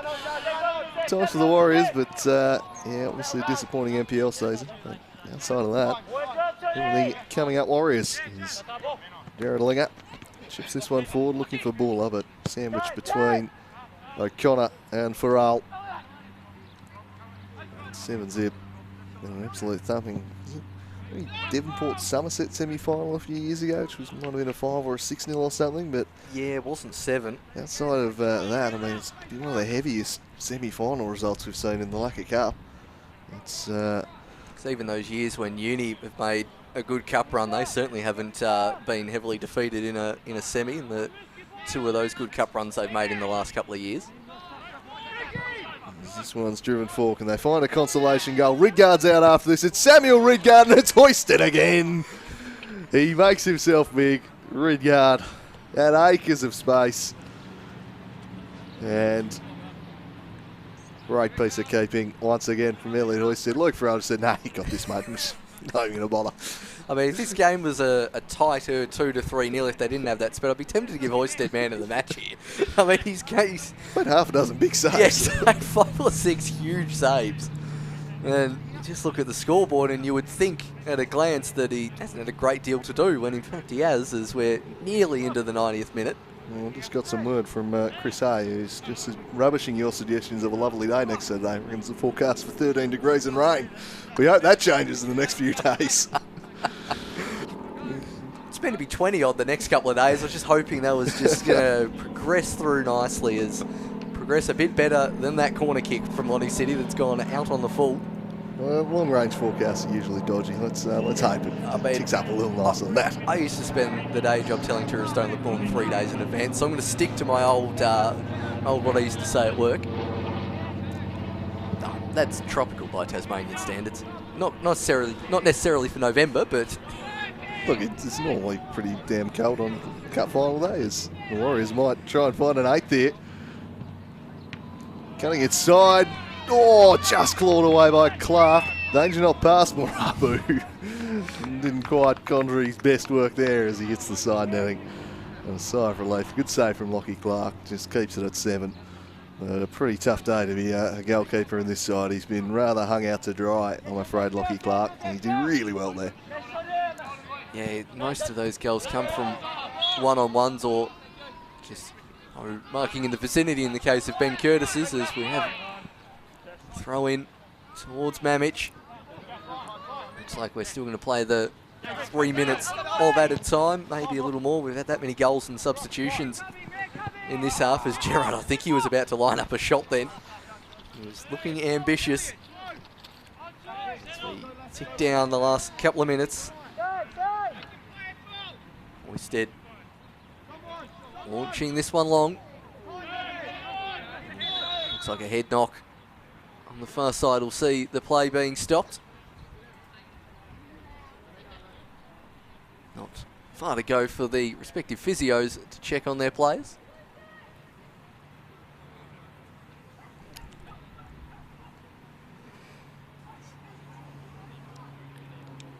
Looks like both players fine on that occasion. Charlie Dyer for City. And Nick Mearns for the Warriors. Thought Mearns was just going to go and park himself on the pine then there for a second.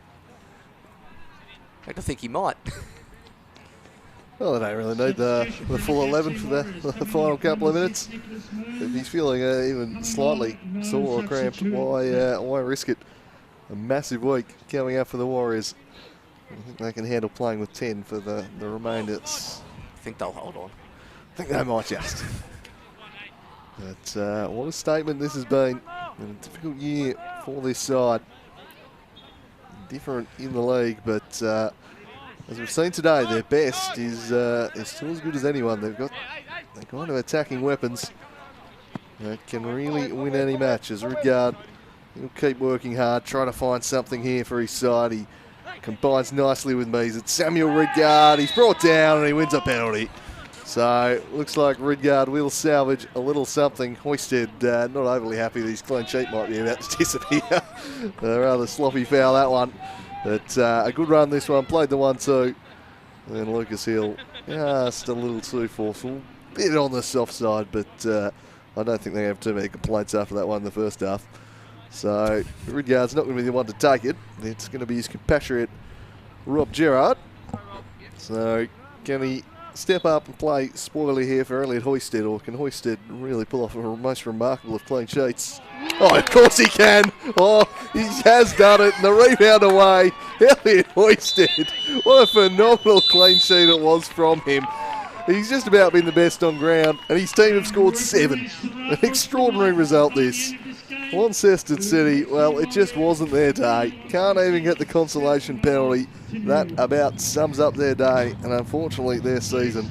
They bow out unceremoniously, and Olympia storm through to the final where they will meet the Knights. If there was one time you want to play your best half of football all year for the Warriors, the second half of a cup semi-final is the place to do it, and that's what they did.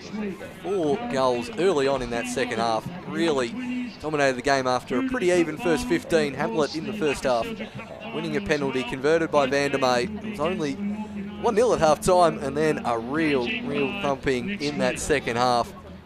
As you mentioned, City with a few great chances, shots on target, and the yellow wall of Elliot Hoisted staking his claim to be the starting goalkeeper next week in the final, as Brown, a minute into the second half, made it 2. Really from there, it was all Warriors and everyone getting a piece on the score sheet eventually. Yeah, 2-0 there. City came close, but another good save from Hoisted kept it at 2-0, and this is where the capitulation just completely began. They scored 3 goals in about 4 minutes here, the Warriors. Brown just takes it round the outside. He wins a penalty. Up steps Jake Van der May, and for the second time, he was denied on this occasion by Clark. And really, there was still a glimmer, but it didn't last too long. Here's Callum Brown around the outside. There's number 3. Way too much time and space for Callum Brown, and that was the first of 3 goals in about 4 minutes here. City just absolutely run ragged at the back and just pushing up, caught out time after time. Gorry storms in behind here. Far too easy. 4-0. And a minute later it was 5-0. It was just pretty disjointed defending, really. I mean, it's just route 1. That's just a chip over the top. Lovely touch from Brown and a nice finish, but City's defence just not good enough today. No, not at all. You can tell there, fullbacks and centre-backs not on the same wavelength when a simple diagonal run and a ball over the top, and then again that's an aerial punt forward. Well done there from Brown, and Yost with the turn and shot after coming off the bench. If you don't mind, made it 6, but yeah, Lonnie City not doing their best work there in that second half, and then eventually getting on the score sheet was Ben Curtis to make it 7. Gorry crossing that one in right onto the forehead of his teammate. That made it 7. One last bit of action was Hoisted saving Gerard's penalty, maintaining a clean sheet for what was one of the best on ground today for the Warriors, which is not often what you say in a 7-0 victory. The goalkeeper was just about the best, but that's what happened this afternoon. Quite an exceptional performance for the Warriors. Dominant stuff indeed. It'll be Olympia Warriors v Glenorchy Knights next Saturday at KG5. Do join us for that one, but don't go anywhere. We've got another semi-final headed your way in about half an hour's time. It'll be the Olympia Warriors and South Hobart in the Women's Statewide Cup. That one for you at 4:30. Tune into that one, but from the coverage of this Lakoseljac Cup final, it was a ruthless display from the Warriors. They stormed to the final. And bye for now. We'll be back in 30 minutes' time. You don't change anything here? Oh, okay. I think it's here, isn't it?